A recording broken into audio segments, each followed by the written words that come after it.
Mesdames et messieurs, bonsoir. Merci d'avoir choisi RTI1 à la une de ce 20h. Le grand oral d'Adama Toungara au Sénat, à Yamoussoukro, le médiateur de la République, s'est prononcé sur l'apaisement du climat social, promotion de la paix et des droits du citoyen. Quelle contribution du médiateur de la République? Il a expliqué les missions et les actions menées par son institution. Des investisseurs de Dubaï, bientôt en Côte d'Ivoire. Ce sont les retombées de la mission que vient d'effectuer le ministre des Mines, du Pétrole et de l'Énergie, Thomas Kamara, dans le pays. Le domaine de l'énergie intéresse la famille royale qui envisage de construire une centrale thermique fonctionnant avec du gaz naturel. Le dossier politique de ce 20h porte sur la paix qui vient d'être célébrée dans notre pays. La Côte d'Ivoire solidaire et paisible poursuit sa marche. Nous reviendrons sur les grands pas posés en faveur de la paix, entre autres, dialogue politique, grâce présidentielle, retour de l'ancien président ivoirien Laurent Gbagbo. Enfin, au Soudan, le bras de fer entre civils et militaires se poursuit. Au moins 15 personnes ont trouvé la mort et une dizaine d'autres ont été blessées lors de manifestations à Khartoum contre le coup d'état militaire du général Al-Bourhan. L'atmosphère est pesante dans la capitale au lendemain de ces violences. Soyez les bienvenus sur RTI1. Nous commençons tout de suite par ce grand oral d'Adama Toungara devant les sénateurs. À Yamoussoukro, le médiateur de la République s'est prononcé sur l'apaisement du climat social, promotion de la paix et des droits du citoyen. Quelle contribution du médiateur de la République? Il a expliqué les missions et les actions menées par son institution. Kader Ogodogo depuis Yamoussoukro. Les sénateurs veulent avoir un certain nombre d'informations sur les activités du médiateur de la République. Le président du Sénat trace d'ailleurs les grandes lignes. Les sénateurs restent assurés d'avoir des réponses aux questionnements ci-après.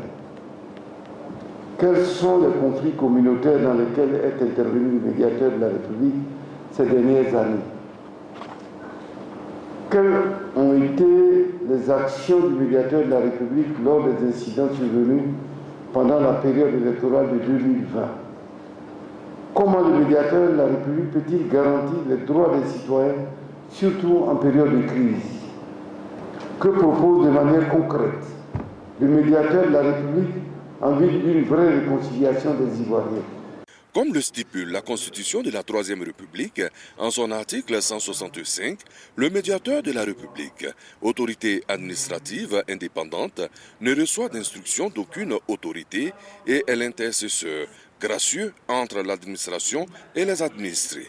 L'institution est intervenue pour la résolution de crises de tout genre en Côte d'Ivoire. Elle travaille également pour prévenir tous les conflits. Son champ d'intervention est vaste. Dans l'exercice de cette fonction, le médiateur de la République dispose présentement de 12 délégations régionales et de 112 comités de veille. Il bénéficie également de la contribution du corps préfectoral, de la chefferie traditionnelle, des guides religieux, des élus locaux et de la société civile. Dès ma prise de fonction à la tête de l'organe national de médiation, je me suis engagé à mener une médiation proactive et dynamique pour un meilleur renforcement de la cohésion sociale. Les sénateurs ont eu l'occasion de poser toutes sortes de questions pour en savoir davantage. Au dit de Jano Aoussou Kouadio, ce fut une séance enrichissante et le Sénat s'engage à accompagner le médiateur de la République. Nous avons donc demandé aux sénateurs de s'impliquer dans la vulgarisation de cet instrument de paix et de conciliation dans toute leur région et surtout de ne pas hésiter à saisir la médiature de la République lorsqu'il y a des conflits intercommunautaires. Grand oral a réussi donc pour Adama Toungara qui continue d'installer des délégués sur l'ensemble du territoire national. Je vous invite maintenant à pointer l'axe Yamoussoukro-Paris. La coopération, vous allez le voir, se renforce. Le CDD est en cours. Le ministre de l'Enseignement supérieur et de la Recherche scientifique est en visite de travail dans ce pays. Adama Diawara, à la tête d'une délégation, multiplie les rencontres. Il a échangé avec les partenaires institutionnels et académiques. Le but, faire le point de l'état d'avancement des projets et évoquer les futurs chantiers. Clément Boko, Salima Toutia. Harmoniser les programmes de formation aux normes internationales pour réduire l'inadéquation formation-emploi, renforcer les capacités des enseignants et nouer des partenariats solides dans le cadre de la recherche scientifique, c'est tout l'enjeu de la visite de travail du ministre de l'Enseignement supérieur de la recherche scientifique en France. Ce mercredi 17 novembre, le professeur Adama Diawara a été à l'école de commerce HEC Paris, puis au Conservatoire national des arts et métiers à CNAM Paris et au lycée Louis-le-Grand. Quand on recrute des étudiants, ils n'en sont qu'au début de leur développement et là il faut les accompagner pour qu'ils donnent le meilleur d'eux-mêmes. C'est ce qui fait, je pense, vraiment la réussite de notre établissement et des élèves que nous accueillons. N'oubliez pas que chaque année, le lycée Louis-le-Grand place quand même un nombre impressionnant d'apprenants au niveau des grandes écoles d'ingénieurs et autres de grande réputation telles que X Polytechnique. Et alors nous sommes venus nous inspirer du modèle de Louis-le-Grand simplement parce que très bientôt nous allons ouvrir une classe universitaire préparatoire aux grandes écoles à l'université Félix Houphouët-Boigny. Et en ce moment donc on aura un partenariat avec le lycée Louis-le-Grand pour l'immersion des enseignants, des futurs enseignants de classe prépa, mais également pour la continuité au niveau de la collaboration que le lycée Louis-le-Grand a avec l'INPHB de Yamoussoukro. En fin de journée, Adama Diawara a eu une séance de travail avec la présidente directrice générale du Centre de coopération internationale en recherche agronomique pour le développement, CIRAD. La ministre Maria Toukone est aussi en France. Elle prend part à la 41e conférence générale de l'UNESCO. La ministre de l'Éducation nationale et de l'alphabétisation multiplie les séances de travail en marge de cet événement. Elle a échangé avec des membres de la délégation italienne sur la question de la mutualisation des efforts pour davantage d'obtention des sites classés au patrimoine mondial de l'UNESCO. Envoyé spécial à Paris, Walter Madouata.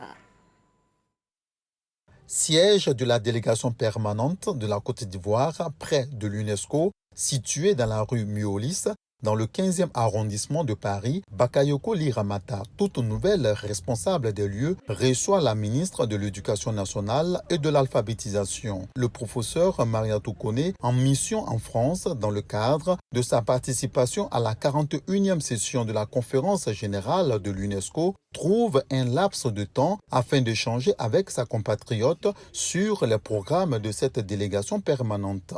Au lendemain même de ma prise de fonction à la délégation permanente de la Côte d'Ivoire à l'UNESCO, nous avons échangé sur les différents enjeux pour la Côte d'Ivoire. Il s'agit pour nous de consolider les acquis de nos prédécesseurs. Et donc je voudrais rendre hommage à Madame le professeur Denise Houphouët-Boigny et renforcer la position de la Côte d'Ivoire au sein de l'institution onusienne. Pour traduire donc la vision du président de la République, son Excellence M. Alassane Ouattara, doit être que la Côte d'Ivoire aille encore plus de l'avant au niveau de ses différents programmes. Vous avez aussi le prix Félix Houphouët-Boigny, donc pour la culture de la paix. La délégation permanente de Côte d'Ivoire près de l'UNESCO assure un rôle de promotion des intérêts et des positions de la Côte d'Ivoire au sein de l'UNESCO. Avant l'arrivée du professeur Ly Bakayoko Ramata, sa direction était assurée depuis juillet 2011 par son Excellence Denise Houphouët-Boigny. La ministre Maria Toukone a accordé une audience aux membres de la délégation italienne. Le sujet principal ici, c'est l'obtention de plus de sites classés au patrimoine mondial de l'UNESCO. L'Italia è uno dei paesi che più sostengono anche finanziariamente. Alors l'Italie est l'un des pays qui finance le plus l'UNESCO et qui croit le plus au mandat de l'UNESCO sur l'éducation, la culture, le patrimoine mondial. Et l'Italie s'est donc portée candidate pour faire partie du comité du patrimoine mondial et a donc sollicité le soutien de Madame la ministre de l'Éducation, car l'Italie voudrait faire bénéficier les autres pays membres de l'UNESCO de son expertise et de son expérience, afin que davantage de zones géographiques et davantage de pays puissent inscrire de nouveaux sites dans la liste du patrimoine mondial. À travers ces différentes rencontres, la ministre de l'Éducation nationale et de l'alphabétisation souhaite mettre à profit toute opportunité pour la Côte d'Ivoire durant la tenue de la 41e session de la conférence générale de l'UNESCO qui s'achève le mercredi 24 novembre 2021. Voilà, plus loin en République de Corée, le ministre Zorobi Balo partage la vision de notre pays en matière de lutte contre la corruption. Le ministre de la promotion de la bonne gouvernance, du renforcement des capacités et de la lutte contre la corruption a évoqué les plans d'amélioration de la lutte contre la corruption et de la transparence en Afrique. Michel Digri. Le montant de la corruption, c'est 1000 milliards. Ça veut dire que si le pays est bien géré et qu'il n'y a pas de corruption, on peut se passer de l'aide de la communauté internationale. C'est pour cette raison que l'État de Côte d'Ivoire a décidé de faire de la bonne gouvernance une priorité gouvernementale. L'application des sanctions vigoureuses et régulières de haut niveau. Ce n'est pas seulement, comme on dit habituellement, les petits poissons, la petite corruption qui est visée. C'est à la fois la petite corruption et la grande corruption ensemble. Face à ses interlocuteurs coréens, le ministre Zorobi Balo a été rassurant. Le président Alassane Ouattara veut faire de la Côte d'Ivoire un pays d'intégrité. Mais pour y arriver, un appui des partenaires internationaux est sollicité. La tournée que nous organisons aujourd'hui auprès de nos partenaires et des amis de la Côte d'Ivoire, y compris dans la Corée, c'est de dire aidez-nous parce que la volonté du gouvernement est là.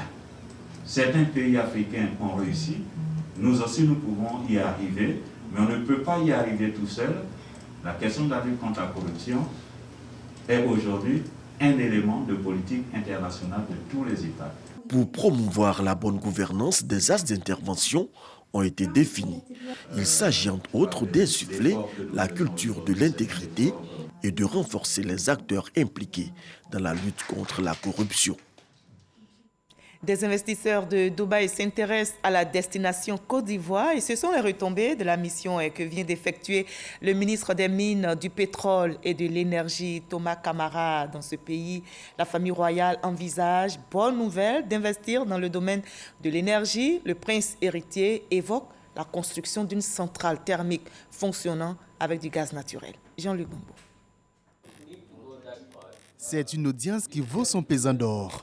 Cette rencontre entre le ministre des Mines, du Pétrole et de l'Énergie, Thomas Camara, et son Altesse Cheikh Hamdan bin Mohamed Al Maktoum, prince héritier de Dubaï, marquera à coup sûr l'histoire de l'industrie pétrolière et énergétique ivoirienne. Environ 1 heure d'entretien, au cours de laquelle le prince n'a pas caché l'intérêt de la famille royale d'investir dans le secteur de l'énergie en Côte d'Ivoire. Ils sont intéressés à construire une centrale thermique fonctionnant avec du gaz naturel puisqu'ils ont appris qu'on a découvert un gisement de gaz en Côte d'Ivoire et ils ont les financements, ils nous ont confirmé qu'ils ont les financements et ils peuvent la construire en l'espace de 6 mois.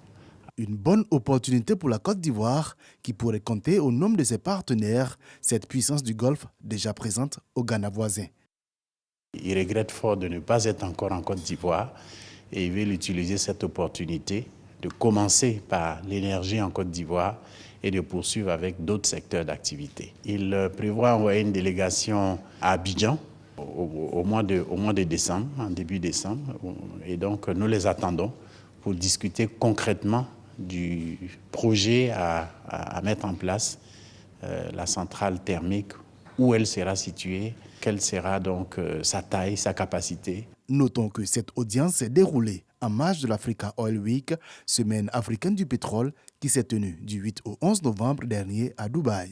La Côte d'Ivoire y a présenté aux investisseurs venus des 4 coins du monde ses potentialités et ses opportunités d'investissement en matière énergétique. Voilà, et la Côte d'Ivoire attire les investisseurs, justement les opportunités d'investissement dans notre pays sont également présentées de l'autre côté, en Afrique du Sud, précisément à la foire commerciale de Durban. La journée dédiée à la Côte d'Ivoire a été enrichissante, nous témoignent nos envoyés spéciaux Jean-Jacques Kwame et Kerry Adama. Avec une projection de croissance d'environ 6,5 en 2021, la Côte d'Ivoire, dans le cadre du Plan national de développement, période 2021-2025, a élaboré un document qui présente les différents secteurs d'investissement. Au cours de ce forum économique, le ministre du Commerce et de l'Industrie, Souleymane Ndiara-Souba, a rappelé les grandes lignes du PND qui visent à accélérer la transformation économique de la Côte d'Ivoire. Pour le ministre, la ZELCAF, zone de libre-échange continentale africaine est une opportunité. C'est pourquoi il a invité les hommes d'affaires à investir en Côte d'Ivoire. Plusieurs secteurs sont porteurs. L'agro-industrie, la chimie, la plasturgie, les matériaux de construction, également dans les services, etc. Et tout ceci peut se faire en liaison également avec notre secteur privé national, qui est également disponible pour créer avec eux des co-entreprises, des joint ventures, pour que le PND, qui est porté, comme vous le savez, à plus de 75% par le secteur privé, puisse connaître une réussite. Le PND, période 2021-2025, nécessite un investissement d'environ 59 000 milliards de francs CFA. La part belle revient au secteur privé, 74% des investissements. Des statistiques qui montrent que le secteur privé demeure le moteur de la croissance. Une initiative soutenue par l'Afrique du Sud. Je dirais simplement que j'espère que la libre circulation des biens et des personnes sera garantie et que l'intégration africaine sera une réalité, que la Côte d'Ivoire, l'Afrique du Sud seront un continent qui permettra aux populations de circuler, que le commerce intra-africain sera une réalité, d'autant que nous parlons davantage de la ZLECAf. Rendez-vous a été donné aux investisseurs étrangers à la 3e édition de la foire commerciale intra-africaine IATF, prévue en 2023 à Abidjan.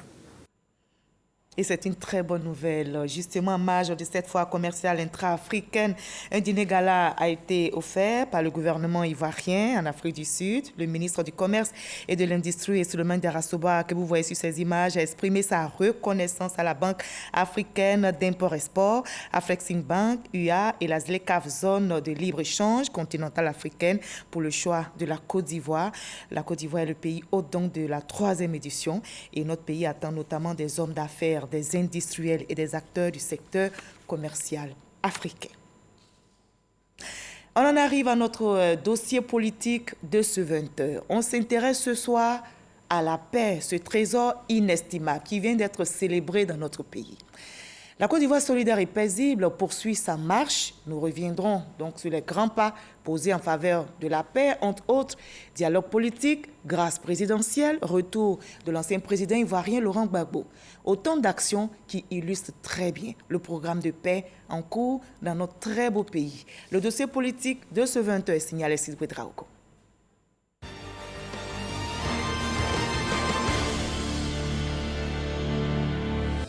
Libération des prisonniers des crises post-électorales, retour des exilés politiques et réinsertion de ces derniers dans l'appareil de l'État, la Côte d'Ivoire solidaire aura posé de bien grands pas pour célébrer sa paix. 17 juin 2021, l'ancien président Laurent Gbagbo est accueilli par ses partisans à Abidjan. Un coup d'accélérateur au processus de réconciliation nationale engagé ces dernières années conformément à la volonté du chef de l'État de tourner la page des divisions pour une pleine cohésion. Ferdinand Kouassi, plus connu sous le nom de Ouachar Kedjebo, fait partie des tout premiers à avoir saisi la main tendue du chef de l'État. Rentré d'exil depuis 2016, le secrétaire général du parti Concorde reconnaît la démarche de paix. S'il n'y avait pas la volonté manifeste du président Alassane et tout son gouvernement de rassembler à nouveau les Ivoiriens dans ce pays, moi qui vous parle, Ouachar Kedjebo, je ne serai pas à Abidjan. C'est à faveur de la main tendue du président que nous sommes revenus du Ghana. Beaucoup d'autres personnalités, après nous, au début, nous étions là, c'était à la phase expérimentale, nous avons pris la main du président. Beaucoup ont hésité, mais notre arrivée a démontré que nous n'avons pas eu tort. Alassane Ouattara a respecté sa parole. C'est vrai qu'il y a des choses qui restent encore à faire, mais c'est un processus. Pour lui, consolider la paix est un exercice pour chaque citoyen. Chaque Ivoirien, chaque acteur politique, comme que nous sommes, nous devons nous approprier la paix et nous devons être des artisans de paix surtout. Être artisan de paix, c'est dans nos actes de tous les jours, c'est dans nos discours. Il faut extirper en nous tous les discours qui peuvent nous désunir. Sans la paix, il est difficile vraiment de connaître le développement. Sans la paix, il est difficile de connaître vraiment la prospérité. Donc le message que je veux lancer à tous les Ivoiriens, c'est réellement d'avoir de l'amour pour la Côte d'Ivoire et de faire des sacrifices afin que nous puissions rester en paix, demeurer en paix et que, enfin, nous puissions connaître le développement. Une pensée que partage Albert Mabritois-Keus, président de l'UDPCI et d'autres leaders politiques. La paix, c'est des actions de tous les jours venant de chacun et de chacune de nous. Le gouvernement fait sa part. Je voudrais apprécier le retour des exilés. C'est une très bonne chose. Maintenant, qu'est-ce que nous faisons ensemble pour garantir la paix? Qu'est-ce que nous faisons dans le cadre du processus de réconciliation nationale? Qu'est-ce que nous faisons pour que les uns et les autres vivent à nouveau entre eux comme des frères et des sœurs ivoiriens, puisque c'est comme ça que nous sommes toujours appelés. Et justement, pour répondre à ces questions, c'est tout le gouvernement qui est mis en mission pour la paix. Le chef de l'État lui-même donne le rythme de ce dialogue et multiplie les cadres d'échange avec les figures fortes de l'opposition, les anciens présidents Henri Konan Bédié et Laurent Gbagbo, et plus récemment le président du Front populaire ivoirien, Pascal Affi-N'Guessan. Les actes qui ont été posés par le président, peut-être ça, je sais pas, les gens ont l'impression que c'est normal, mais pour nous qui au quotidien travaillons sur ces questions, c'est exemplaire, c'est exceptionnel. Il m'a instruit, en ce qui concerne effectivement le dialogue politique mené précédemment par le Premier ministre Amadou Gon puis Ahmed Bakayoko, de reprendre, je dirais, dès décembre, la poursuite de ce dialogue politique. Pour la ministre d'État, ministre des Affaires étrangères, ce dynamisme impulsé par le président de la République va au-delà de nos frontières. Il vient redorer le blason ivoirien sur la scène internationale. Pendant un mois, nous avons mené une tournée diplomatique où nous sommes partis de New York à Genève, de Genève à Rome, de Rome à Paris, de Paris à Addis Abeba. Et partout où nous sommes passés, toutes ces sommités que nous avons rencontrées, vraiment nous ont chargés de saluer le président de la République de Côte d'Ivoire, son Excellence M. Alassane Ouattara, pour son leadership qui a permis vraiment un retour à la paix en Côte d'Ivoire. Et ils apprécient tous les efforts qu'il fournit pour consolider la cohésion. Un succès qui impacte le développement économique. Grâce à ce climat apaisé, nous avons de nombreux opérateurs économiques étrangers qui ont effectué les déplacements. Il y a eu un forum Côte d'Ivoire-Allemagne, il y a eu un forum Côte d'Ivoire-Portugal. Il y a quelques jours, c'était un autre forum Côte d'Ivoire, les pays de l'Amérique du Nord, États-Unis, Canada et Mexique. Et les 2 et 3 décembre, il y aura le forum Côte d'Ivoire-Afrique du Sud, où nous avons déjà 102 opérateurs économiques sud-africains qui se sont déjà inscrits. Ça, c'est un signe aussi palpable du retour de la confiance de la communauté internationale en la Côte d'Ivoire. Au moment où le pays conforte sa place dans le concert des nations, consolider les acquis en renforçant l'unité nationale reste le gage de lendemain meilleur. Voilà, et c'était là les grands pas en faveur de la paix en Côte d'Ivoire. Un dossier signé Alexis Ouedraogo et Laure Goretti. Nassenema Touré, la ministre de la Femme, de la Famille et de l'Enfant, annonce l'organisation des assises des femmes entrepreneurs pour 2022. Et c'était à l'occasion de la Journée internationale de l'entrepreneuriat féminin. Cette journée vise à valoriser l'entrepreneuriat féminin et susciter chez les jeunes filles un intérêt pour l'auto-emploi. C'est Forazeki. Montrer des modèles de réussite afin de booster le leadership de la femme entrepreneur et susciter des vocations. C'est l'ambition de la Journée internationale de l'entrepreneuriat féminin. La place des femmes dans l'économie n'est plus à démontrer. Cependant, elles n'ont toujours pas de visibilité à la hauteur de leurs actions. Aujourd'hui, une femme peut produire, mais si cette production, elle obtient des fonds de 5 millions, 10 milliards, et qu'elle n'arrive pas à les écouler parce que les grandes surfaces sont prises par d'autres productions qui viennent de l'extérieur. Les femmes entrepreneurs sont encouragées par ONU Femmes à bien maîtriser leurs projets, les marchés à investir, mais surtout à se mettre en association pour être plus fortes sur le terrain. Mes sœurs, il faudrait que chacune de vous, et je vous vois nombreuses, contribue et s'engage à la promotion de l'entrepreneuriat féminin et au réseautage, renforcer le réseautage. Les hommes savent très bien le faire, il faut que nous sachions le faire également. La ministre de la Femme, de la Famille et de l'Enfant, à l'occasion de cette journée, invite les femmes à plus de solidarité. En 2022, elle initiera les assises pour les femmes ivoiriennes. Nous avons besoin d'un lobby féminin puissant en Côte d'Ivoire.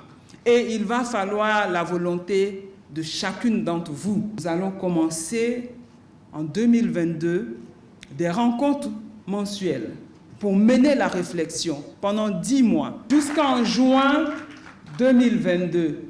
Et nous espérons qu'à la suite de ça, dans cette collaboration accompagnée par ONU Femmes et l'ambassade d'Espagne, nous allons pouvoir déboucher sur les assises nationales des femmes. ONU Femmes, en partenariat avec le ministère de la Femme, de la Famille et de l'Enfant, a développé une plateforme numérique pour permettre aux femmes entrepreneurs de Côte d'Ivoire de vendre leurs produits afin d'avoir de la visibilité à l'extérieur. Cette plateforme sera disponible dès le mois de janvier 2022. Le groupe SA Analytique International, en collaboration avec l'Institut National Polytechnique Félix Houphouët-Boigny, a organisé la première édition de la journée du digital devant un parterre d'acteurs du numérique et plusieurs membres du gouvernement. Le conférencier Stephen Brobst, ex-conseiller spécial des TIC du président américain Barack Obama, a expliqué les enjeux des données du data dans le développement économique d'un pays. Cheikh Koné pour le reportage. Comment générer des données ou encore data? Comment les exploiter afin d'aider à la prise de décision? Enfin, comment protéger ces données pour éviter qu'elles ne soient utilisées pour menacer la sûreté et la sécurité nationale? En gros, au cours de cette journée d'échange entre les acteurs du numérique, il s'est agi d'évoquer l'épineuses problématiques sur la souveraineté des données et la stratégie de digitalisation de l'administration publique et des structures privées. Le conférencier Stephen Brobst, ex-conseiller spécial d'éthique du président américain Barack Obama, a tenu en haleine son auditoire composé de membres du gouvernement, de chefs d'entreprise et d'acteurs du numérique. L'expert a fait savoir que les données sont un levier important pour obtenir une valeur ajoutée dans tous les secteurs d'activité, la santé, l'éducation et l'économie. Partageant l'expérience américaine en période de crise sanitaire, Stephen Brobst a expliqué que grâce aux données, plusieurs secteurs d'activité ont su être résilients. Prenant la parole, le ministre Bruno Nabagné-Koné, en sa qualité d'ancien ministre de l'économie numérique, a longuement expliqué les réformes entreprises par l'État depuis 2012 pour doter le pays d'infrastructures et de législation en matière de données. Nous avons mis en œuvre ce qui s'appelle le projet IGOUV qui permet aujourd'hui à toute l'administration de communiquer, de travailler beaucoup plus efficacement. Mais tout cela contribue à la collecte de données. À tous les niveaux, aussi bien au niveau de la douane qu'à celui du Trésor, qu'à celui des ministères de l'Éducation nationale, de la santé, de pratiquement tous les ministères aujourd'hui. Quotidiennement, nous produisons la donnée qui est exploitable pour faire avancer plus vite notre pays en certaines matières. D'ici à 2025, la production mondiale de données sera estimée à 175 000 milliards de gigaoctets, selon un rapport du cabinet international IDC. Sur le front sanitaire, la Côte d'Ivoire reste engagée contre la pandémie de Covid-19.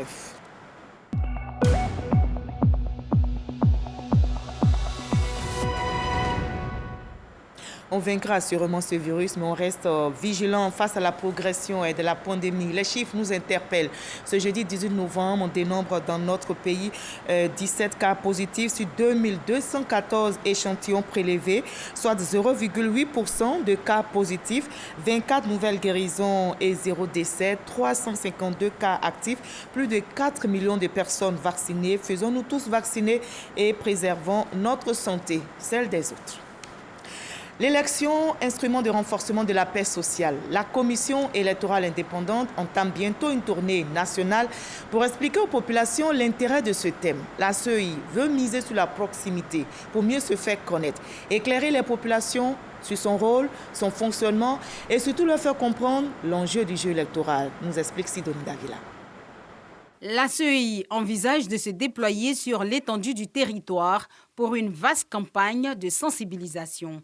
Une première dans l'histoire de l'organisation en charge des élections en Côte d'Ivoire qui devrait permettre aux populations de mieux cerner la question électorale. Il s'agit d'une tournée nationale avec des conférences publiques autour du thème central, l'élection, instrument de renforcement de la paix sociale.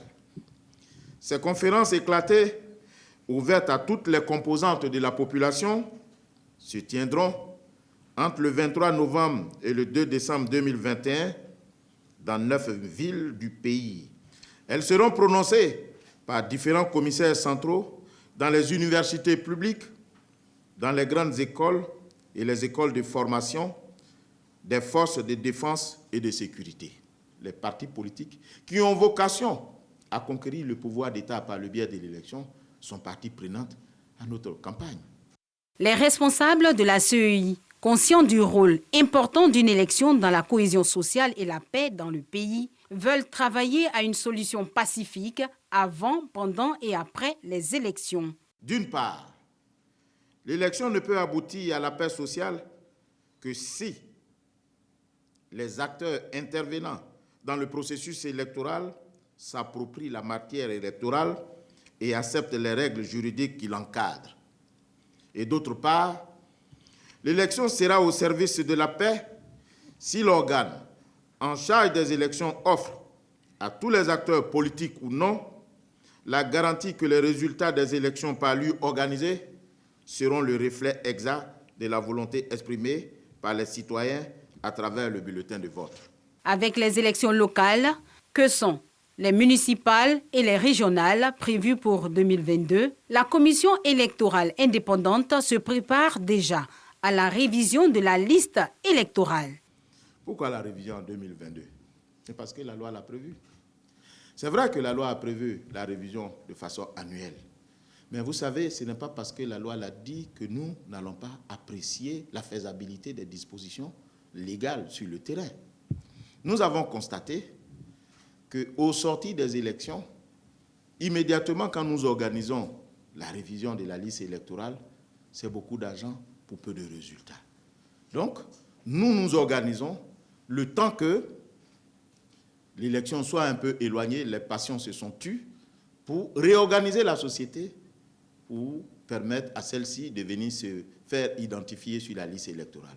En prévision de cette révision, nous avons mis en place un mode opératoire qui sera soumis au feu de vos critiques et bien entendu de celles des partis politiques pour que, enfin, on puisse avoir un mode opératoire qui va nous permettre de mener à bien cette mission en 2022. Le cycle électoral des élections générales s'est achevé par les sénatoriales partielles le 31 juin 2021. La dernière révision électorale en mars 2020 enregistre 7 495 082 électeurs. Quand c'est beau, c'est la Maraoué, c'est chez nous. Hélas, on ne l'entendra plus prononcer cette phrase. Il ne mobilisera plus sur le terrain. Il ne s'adressera plus à ses administrés. La Côte d'Ivoire vient de perdre l'un de ses illustres fils. La commune de Boisflé est en deuil. Son maire, le docteur Lucien Leibi, n'est plus. Il a perdu la vie dans un accident la nuit dernière dans la ville de Boisflé. Les populations sont sous le choc. Difficile d'accepter cette triste nouvelle. Boisflé a dormi difficilement. Boisflé s'est réveillé péniblement. La réalité est implacable. La perte tragique de son premier magistrat, Dr Lucien Leibi, a perdu la vie dans un accident de la circulation dans la nuit d'hier à aujourd'hui sur l'axe Boisflé-Yamoussoukro. Ses administrés sont sous le choc. On l'appelait communément le maire Choco. Le VB, c'est lui qui a initié le VB, le violet blanc. L'Eyebi, il nous a tous quittés dans la douleur.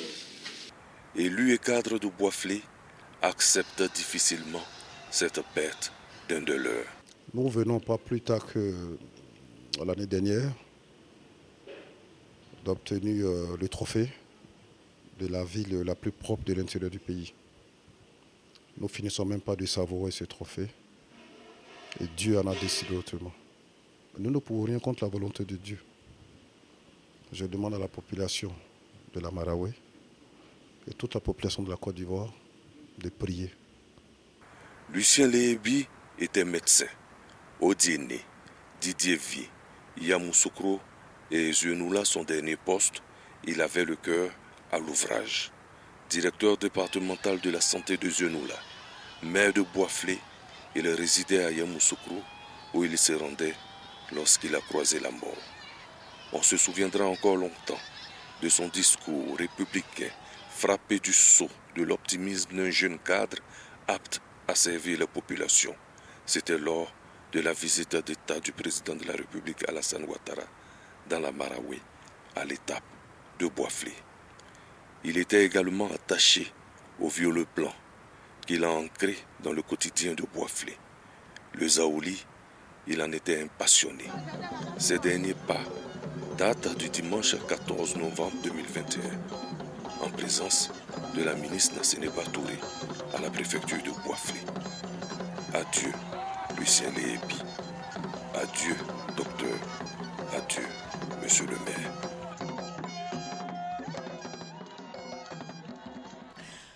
Au Soudan, le bras de fer entre civils et militaires se poursuit. Au moins 15 personnes ont trouvé la mort et une dizaine d'autres ont été blessées lors de manifestations à Khartoum contre le coup d'État militaire du général Al-Bourhan. L'atmosphère est pesante dans la capitale au lendemain de ces violences. Toutes les communications ayant été brouillées, de nombreux habitants ont découvert aujourd'hui, jeudi, l'ampleur de la répression.